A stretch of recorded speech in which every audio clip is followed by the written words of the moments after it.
우리 민족의 정신적 뿌리이자 양반 문화의 정체성을 지키는 버팀목으로서 역할을 훌륭히 수행하고 있는 종가. 오늘 세월이 머무는 곳 종가에서 찾아간 곳은 회제 이연적 선생의 종가가 있는 경상북도 경주의 양동마을입니다.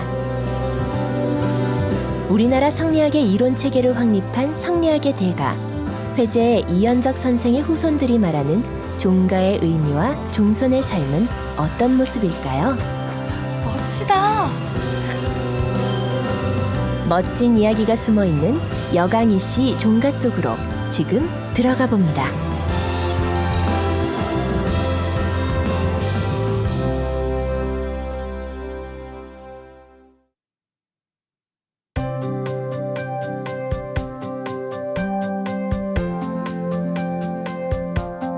보는 것만으로도 마음이 치유될 것 같은 오솔길을 연애하듯 오붓이 걷고 있는 두 사람. 참 아름다운 것 같죠? 모든 자연이 자연 속을 유유자적 걷는 것만으로도 기분 업! 감성이 100% 충전되는 배구키와 고다해. 졸졸졸 소리를 내며 흐르는 시냇가도 그냥 지나칠 순 없겠죠? 와, 여기 너무 좋다. 이곳에 있으니까 진짜 예술성이 막 지금 막 솟구치고 있네. 오라버니, 그러면 이 맑은 물 앞에서 오라버니가 시조를 하세요. 시조라. 또 즉석으로 또 예술적인 또 이런 거를 한번 또 하면 박수. 내가 있는 이곳이 자연이고 곧 내가 자연입니다. 끝. 간단하고 좋다. 지면 안 된다고. 근데 뭔가 멋있게 들려. 경치 때문인가 봐. 우리 진짜 아까 오면서 우리가 개구리도 밟을 뻔했고 물에도 이렇게 막 이렇게 빠질 뻔했는데 뭐 지금도 보면 물 맑은 거라든가. 진짜 깨끗하다. 오빠, 정신을 놓으면 안 돼요. 우리의 본분은 뭐다? 종갓집. 그럼 종가를 찾아가는 게 우리의 본분이지. 종갓집을 찾아가야 하는 게 숙명이라지만 이렇게 아름다운 자연을 어찌 그냥 지나칠 수 있으리. 물 맑은 냇가에서 작은 석탑 하나 만들어 소원 하나 빌어보세. 제 시조 솜씨 어떤가요? 그만해. 기가 막힌다 기가 막혀.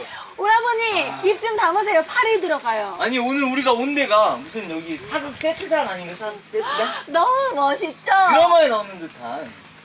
근데 오라버니, 우리는 오늘 여기가 처음이지만 이곳이 알만한 사람들은 다 알거든요. 경주의 독락탕. 동락당? 동락당이라고 하면은 회제 이현작 선생님의 본가. 오라버니 악수? 공부 좀 하셨군요. 아. 좀 더, 좀 더, 좀 더. 좀 더 말하자면은 1,000원짜리에 나오시는 회계 이완 선생님의 그렇죠. 성리학의 기초가 되셨던 그 학문을 쓰셨던 선비님이 바로 이현작 선생님이다. 아이고 힘들다. 아이고 힘들다. 어쨌건 저희가 오늘은 성리학의 기초를 다지신 회제 이현적 선생님의 종가를 찾아왔죠, 오라버니. 너무 경치가 아주 기가 막힙니다. 아주. 근데 오라버니, 입구에서 이렇게 벌써 감탄하시면 안 돼요. 안에 들어가면 다 놀라운 다 멋진 곳들이 많거든요. 오, 그럼 안 가볼 수가 없겠는데? 빨리 가야죠. 들어볼까? 궁금하잖아요. 자, 고고! 빨리 가야 돼요.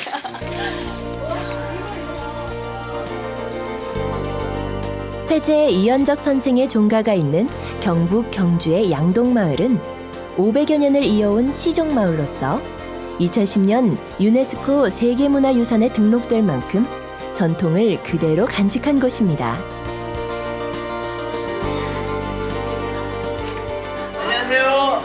미안해. 오늘 배구키와 고다혜가 찾아간 곳은 회제 이연작 선생의 후손인 이해철 씨가 살고 있는 종가입니다. 여강이 씨의 종가는 회제 이연작 선생이 지은 사랑채 동락당으로 유명한데요. 경주에 가면 꼭 가보고 싶은 종가로 유명합니다. 동락당은 지은 지 500년이 된 고택으로 보물 제413호로 지정된 곳이기도 합니다. 성리학의 대가 회제 이연작 선생의 발자취가 남겨진 곳. 500년 세월을 고스란히 간직한 고택이어서인지 이곳을 찾는 관광객들의 발길이 끊이지 않는다고 하네요. 야, 일단 이렇게 딱 앉아서 보니까 느낌이 어때요? 느낌이 무슨 내가 그 옛날 그 사극에서 볼 수 있는 그 저택의 양반집에 앉아있는 듯한 느낌입니다. 이 집은 한 몇 년 정도 역사가 있을까요? 498년 됩니다. 이 중수 일기에 정침 중수 일기에 보면은 그렇게 하고 이번에 작년 저작년들이 보수하면서 이 성냥문을 보니까 498년이 됐고 저희 집은 그 우리 회제 이현적 그 선조님에게는 양동에 우리 문첨당 그 종가가 또 따로 있고 저는 회제 이현적 할아버님으로부터 옥산파에 제가 그 17대 주선됩니다. 이해철입니다. 날씨가 참 좋은 날씨에 찾아왔었습니다. 근데 저희가 진짜 영광이네요. 그렇게 유서 깊은 이 그러니까. 종가에 와서 저희가 이렇게 앉아서 말씀을 나눌 수 있다는 게 너무 정말 굉장히 영광인데 아무래도 이렇게 오래 관리하시면서 굉장히 힘드셨겠어요. 네, 뭐 그래 영광이라 할 거는 없고 관리는 정말 어렵습니다. 여기에 종가를 지키는 사람들은 다들 마찬가지겠지만은 이 시속이 하루하루가 다르게 변해가고 있는 이 시점에서 특히나 옛날엔 제가 여기서 태어날 때는 한 20여 명이 얼썩얼썩거리고 덜덜거렸는데 지금 이제 우리 아이들도 다 출가하고 나가고 없으니까 우리 네밖에 없거든요. 그러니까 상당히 뭐 이 관리라는 것은 이만저만 어려운 게 아닙니다. 여기는 안 살아보시면 잘 몰라요. 그 처음 오신 분들은 아주 고택에 고가에 참 좋은가 싶으지만은 관리가 상당히 참 힘이 들어요. 종손이라 하는 게 그 어떤 사람을 종손이라 하느냐 하면은 얘기해 보면은 조존 경종이라 하는 말이 있고 조존 귀시라 하는 말이 있습니다. 이 말은 무슨 말이냐면은 조상을 존중하고 공경하는 것을 경종. 이 말이 뭐냐면은 조상을 공경하는 것을 종자 종손으로 하여금 하라. 조종 귀시라. 그래서 자손들은 조상과 종가를 고를 귀자 볼시자 고르게 봐라 하는 학문이 그래 있어요.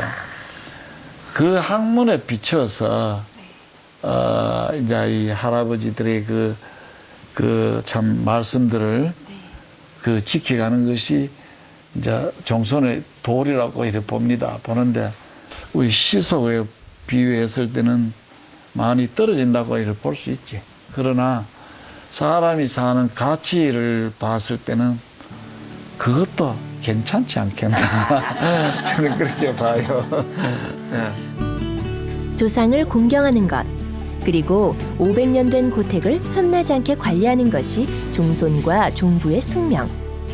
여느 종가의 종손과 종부가 그렇듯 이해철, 김춘란 부부 역시 자신들의 어깨에 지어진 무게가 버겁게 느껴지지만 그래도 선조들의 정신을 이어가고 있다는 자부심은 그 무게를 깃털처럼 가볍게 만듭니다. 그러면 498년이면 이제 내후년이면 500년의 역사가 조선왕조도 500년의 역사가 있는데 그렇죠. 조선시대 회제 이현적 선생님이 계셨던 곳이라고 제가 들었는데 맞나요? 네, 그럼요. 조선 중기 때 최초 그 승리학자로서 그 뭐 남들은 종장이라 하기도 이래 합니다. 유종의 뭐 종장이라고도 말씀하시는데 그 저희 회제 선조님께서 27, 8세 때 태극 논쟁을 하시면서 처음으로 태극에 대한 개념을 그 정립을 했다.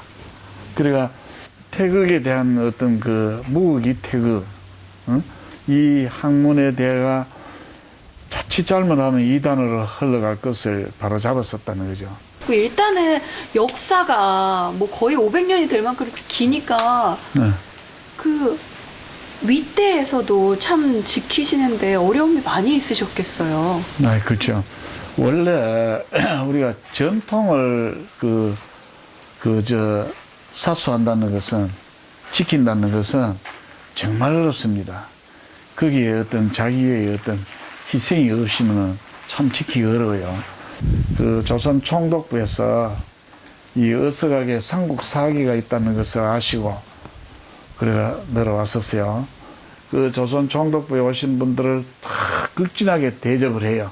하는데 한편으로는 이제 어석하게 이 서책을 1000여 권 서책을 다 뒤져봐도 이 삼국 사기가 안 나오거든. 안 나올 수밖에 없는 게 우리 할아버지가 이 삼국 사기를 조사하러 온다 하는 것을 알고 아시고 그 책을 이웃에 장로에 갖다 감춰갖고 그러고 없다 하는 거야. 그래 이놈들이 술이 채가지고 우리 할아버지가 이 머슴들 보는 데서 다음에 올 때 찾아나가라 하면서 패고 갔다 맞았대 가시거든. 그래서 그 다음에 또 이분들이 또 와서가 초보에 또 없거든. 그 이제 없으니까 또 맞았어요. 그리고 결국 60년대 와가지고 보물로 이제 지정을 받았습니다. 와, 저 얘기 들어보면 할아버지께서 지키시는 방법을 다 이렇게 전수를 하셨고, 그거 보물 등재되셨을 때 상당히 기분이 또 되게 좋으셨겠어요. 아, 그럼요. 진짜. 지금은 마음이 아주 편안하죠. 거기에 어떤 자기의 어떤 희생이 없으면 참 지키기 어려워요. 조상이 대대로 물려준 정신과 문화유산을 오롯이 지켜내고 이를 하나 흐트러짐 없이 그대로 후세에게 전해줘야 하는 것이 종손의 의무. 때문에 이해철 씨는 항시 조상의 뜻을 깊이 새기고 이를 전수하기 위해 60이 훌쩍 넘은 나이에도 공부를 게을리하지 않습니다. 종가의 종손으로 살아간다는 의미라는 건 참 그 아주 어려운 질문이신데 지금 와서 생각하면은 뭐 내 운명이었지만은 잘해왔다. 그 인생이라는 자체가 다 삶 자체가 다 필요한 건데 어찌 보면 필요하기도 하고 또 행복하기도 하지만은 그 뭐 이 종가를 지켜오면서 어려운 점도 많았지만은 반면에 그런데 심취대가 내가 활동하다 보니까 보람된 일도 없잖아. 또 있었다. 이렇게 말씀드릴 수 있습니다. 자신을 희생하고 조상과 후손을 위하면서 삶의 기쁨을 찾는 것이 바로 종손의 인생이자 운명이겠죠. 종가에 왔으니 종택에 담긴 이야기도 빼놓을 수 없는데요. 과연 여강이 씨 종택에는 어떤 이야기가 담겨져 있을까요? 제가 이제 종갓집을 다녀보니까 집이 크면 그 집안의 식솔들, 하인들도 되게 많다고 들었는데 이 집은 제가 가본 집 중에 가장 컸거든요. 한 어느 정도 인원이 여기에서 있어요? 최고 많을 때는 한 7, 80수 그래도 뭐 제 집은 많이 거느는 편 아닙니다. 되게 많이 거느는 분은 다 100몇십 수를 거느렸었어요. 그래 비하면은 저희 집은 그렇게 많다고는 볼 수는 없죠. 그래가 그게 저희인데 12대 그 로비 문기에 보면은 그 정도 나옵니다. 그 인원수가 한 80명 이래 좌우돼요. 되는데 그때 저희인데 12대 입자 그 할아버지 시대가 가장 많은 식솔들을 거느렸다고 이렇게 봅니다. 이렇게 과거 80명이 넘었던 식소를 모두 거느릴 정도로 크나큰 여강이 씨 종택. 500년 고택의 고색창연한 향기가 곳곳에서 배어나오는데요. 그 중에서도 으뜸은 바로 회제 이연적 선생이 1516년에 지은 동락당입니다. 종갓댁의 가장 유명한 것이 바로 이 동락당이라고 할 수가 있겠네요. 그럼요. 동락당이 바로 이제 중심이 되는 거죠. 저희 회제 선조가 이어서 주무시고 공부를 했던 곳인 만큼 바로 당연히 이 집 전체의 어떤 중심이 되는 거죠. 제가 살고 있는 영락제 정침은 그야말로 살림집이고. 동락당은 자연 속에서 고독을 달래고 홀로 즐긴다란 뜻인데요. 회제 이연적 선생은 이곳 동락당에서 홀로 책을 읽으며 학문에 매진하기도 하고 밤이 되면 동산에 떠오른 밝은 달을 즐기기도 했다네요. 계속 대를 내려와서 이 이야기들이 이어지는 건데 책으로 보면 사실 되게 어려운 내용인데 이렇게 아버님께서 설명을 해주시니까 역사의 500년을 가까이 정말 리얼하게 생동감 있게 들리는 것 같아요. 여강희 씨 종손 이해철 씨가 이곳에서 전통을 이어갈 수 있도록 든든한 지원군이 돼주는 종부 김춘란 씨. 어머니가 바쁘시네. 김춘란 씨의 하루는 종가일로 시작해 종가일로 끝을 맺는데요. 그래서인지 종부로서의 삶이 녹록하지만은 않아 보입니다. 왜 어머니 종가댁의 며느리는 하늘이 낸다는 얘기가 있잖아요. 그러니까 그만큼 아무나 할 수 없는 거 아니에요? 그러니까 그것도 네. 저도 친정에서는 우리 아버지가 막내예요. 막내이다 보니까 큰 집이 있어서 큰 집에도 가고 해서 저는 큰 집을 굉장히 좋아했어요. 네, 그런데 막상 여기 와보니까 그런 대로도 힘은 들지만은 그런 대로 보람은 있어요.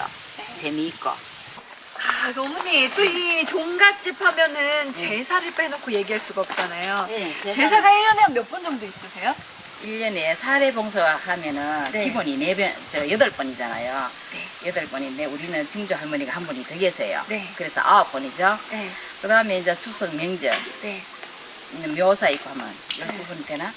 그래 되죠? 또 떨어졌어. 네, 그렇죠. 12번이요? 1년에 12번? 그렇죠. 많이 간소하게 해요. 조상의 음식은 첫째는 많이 하는 게 중요한 게 아니고 깨끗하고 정성 들여갖고 하는 게 중요하다고 저는 생각하고 요즘 현대에 맞춰서 또 저희 집안에는 막 공무원이다 보니까 그렇게 옛날에를 고집하진 않아요. 어머니 쉽다고 이렇게 말씀을 하시지만 제가 볼 때는 이렇게 곁에서 지켜보는 것만으로도 숨이 차요. 어머니 일이 너무 많으시고. 그렇죠. 1년에 12번, 한 달에 한 번 치르는 제사에 매일매일 크나큰 고택을 쓸고 닦아야 하지만 전혀 힘들지 않다는 종부 김춘란 씨. 어쩌면 종부로서의 모질었던 삶이 수십 년 동안 조금씩 깎여진 것은 아닐까요?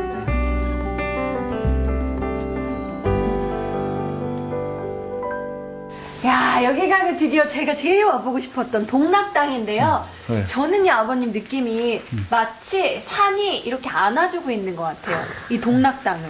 산이 안아주는 것 같아요. 동락당이 산을 안을 것 같아요.